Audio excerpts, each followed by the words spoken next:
So we're back. Kraft says, Sam Houston question. Looking at his bio, he still does independent wrestling. I don't even know what made me think of him. Was Sam Houston Grizzly Smith's son, if I recall correctly? He was, wasn't he? Of course he was. Yes.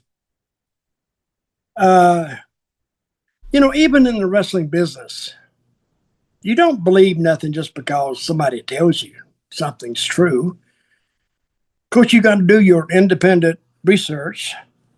And that's why I started the Google search for wrestling information. No, I haven't really. But, he is the actual son of Grizzly Smith, and Jake the Snake was his son. Now, I don't know if they're full brothers or half brothers. Half brothers, they are. They're half brothers. Yeah. But, talking about Mr. Smith, Grizz, he comes with quite a reputation himself. Have you ever read his reputation? I've seen the Dark Side of the Ring, the whole thing, yeah. I'm not going to say it here, but if you just want to find out about, and this was years and years and years ago. So, but he came already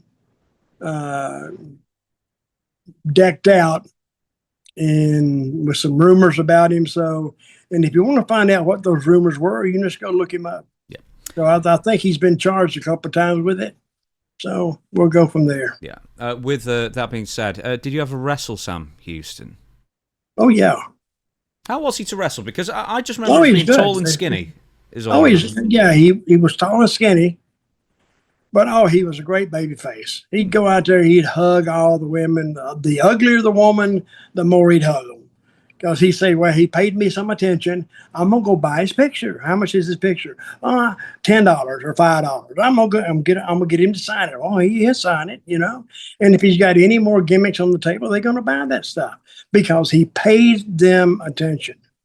So, see, he was a big star, not necessarily the biggest star, but he was a big star with the wrestling group when they came in. And if he paid her some attention, she can return the favor and buy some of his stuff. And he makes her feel like something special. And everybody needs that in their life sometimes. You don't know what's going on in that woman's life at that point. And if he made her feel better, more power to him.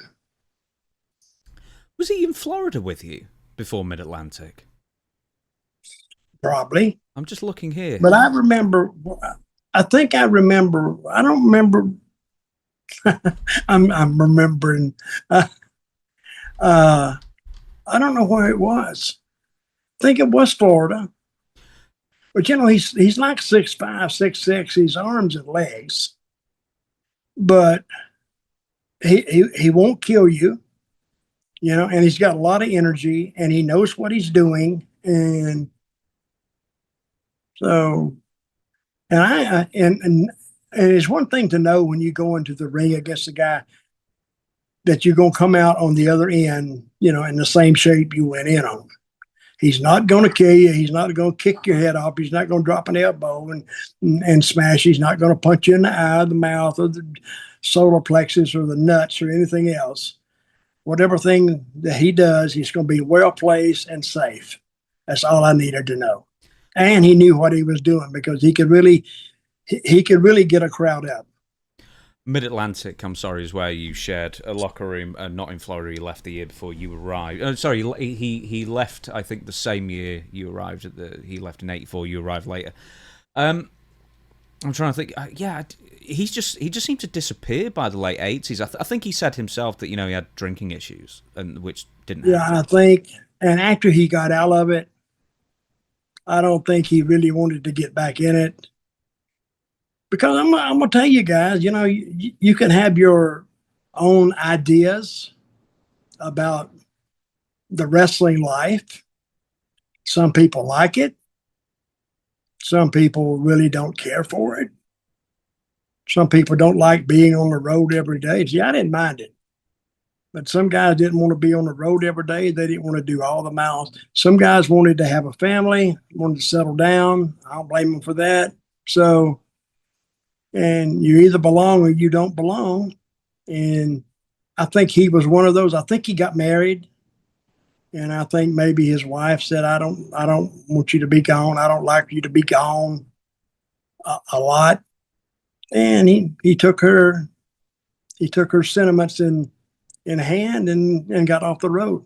And if that worked for him, more power to him. I'm just looking at some of his match listings. He just worked the indies like through the entirety of the 90s, and then he started getting back in the ring, I think, a bit more frequently in the mid-2010s, and I guess he's still wrestling very occasionally now. So there you go. Where does he live now? Oh, God, no. I have no idea. I'm gonna go and say I think he's out in Oklahoma, Mississippi, Missouri area, I think. All I can tell you, he was born in Waco, Texas. He was married for quite a few years to Nicola Roberts, baby doll. Yeah, he was. And she's a sweet lady too. Yep, I've interviewed. Yeah, very, very, very nice. Did you ever hear the story that Baby Doll and Sam Houston got banned from Crockett's plane because they couldn't keep their hands off one another? That's possible. That is possible.